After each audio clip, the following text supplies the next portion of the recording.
In this video I'm going to demonstrate how to fix a broken chair. Now as you can see, if you're sitting on your chair and your chair is doing something like this, it's a hell of a dangerous, so you will want to have to turn it upside down and inspect why the chair is all wonky like this. And if you have a look at this, look at how bad this is. It's totally broken away from the shaft. So I have fixed this in the past, but I thought I'd make a video, and I want to save this chair, and I'm going to just show you how to go about fixing this. So you can see this is what's happened. It's totally torn. I didn't realize that it was torn, so obviously you carry on sitting on it and you're shifting, and then it eventually tears all the steel. So this is a fairly good chair, and it's worth repairing. So this is a repair demonstrating how to put this chair back into a workable position. Alright, so that's how it should be. Okay, so what I've got is a welder. This is an old-fashioned welder. I've set it to 110 amps at 2.5. So you've got to earth it, so you don't want to put the earth very close to where you're welding. So unfortunately I'm going to have to scratch some of this paint off. Put the earth there. And what I'm going to do is I'm just going to tack it there and tack it there. That means do like a provisional weld just there and there, and maybe in the front. And then I'm going to put this on a flat surface and make sure that the wheels are exactly horizontal. So you don't want to be sitting all skew once you've welded it. So that's why you have to do the calibration after the first tack.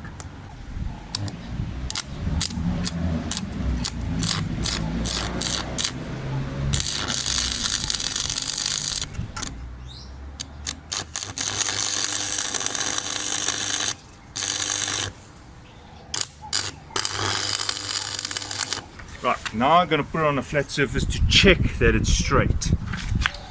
Okay, so I've put it on a flat surface, I've checked it's flat.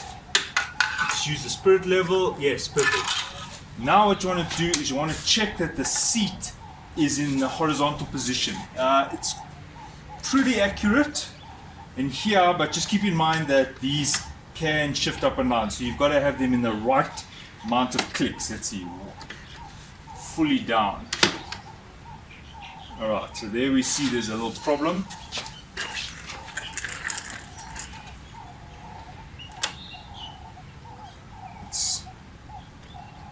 It's a little bit too low that side, and in here, yeah, so it's got to just bend it a little bit. Yeah, there we go. Still a bit more.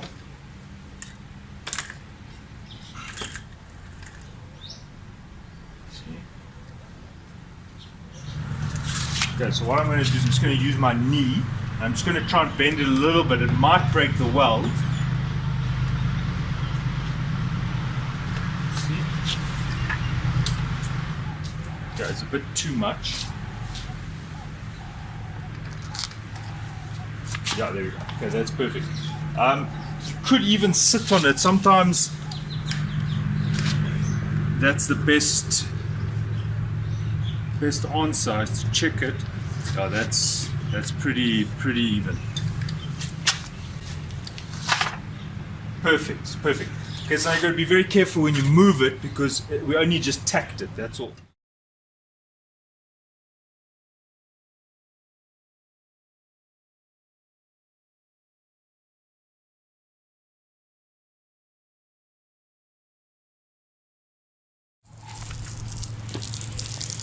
And it's a good idea to wet it just to stop the material from causing a problem burning. See there.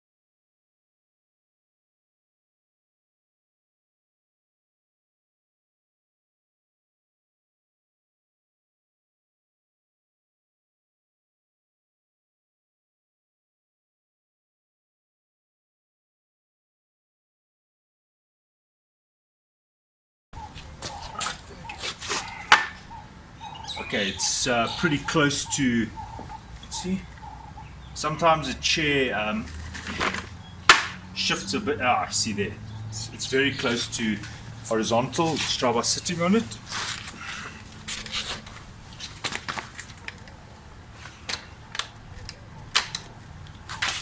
Perfect. Alright, so now it's time to weld it properly. Okay, so what we're going to do is we're going to add some steel here and weld it further down so that it doesn't just break off again. Right, just make sure you realize that this is a compressed chamber, so you don't want to weld onto this, you don't want to interfere with this, so this you've got to be very careful of. If this was the other way around, I wouldn't be welding it.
Okay, so you check your weld. I see the welds are fine. You could paint this again if you're worried about it rusting, if you're in a coastal area. So you could then paint it. Remember I said be very careful of this. There is compressed gas in here and you don't want to heat this up. But as I feel the shaft, it is not warm, it's not hot at all, it's mildly warm. Okay, so here is the final product. You might want to sand this down with some sandpaper or a file because there are some rough edges here, and you know, people put their hands here to adjust the chair. You don't want them to cut their hand here. So what you could do is just file it down a little bit and then just paint it. Alright, just a useful tip. I remember purchasing this chair and it wasn't level, and just in case, you know, if you are doing the welding and you find that it's not level afterwards, you can always adjust it by just putting some washers there. As you can see, there's some there and none there. I've forgotten that I did that because when I bought the chair it wasn't quite in alignment. That is one of the problems with these chairs. Also, there is a little hinge here and the plastic does wear out, so that does also affect it. So if you also want to get the alignment right, you can also just adjust the little spacing here between the frame or this seat steel frame and the wooden chair itself. So that's just a useful tip. Hope it's helpful. Thanks for watching. Cheers.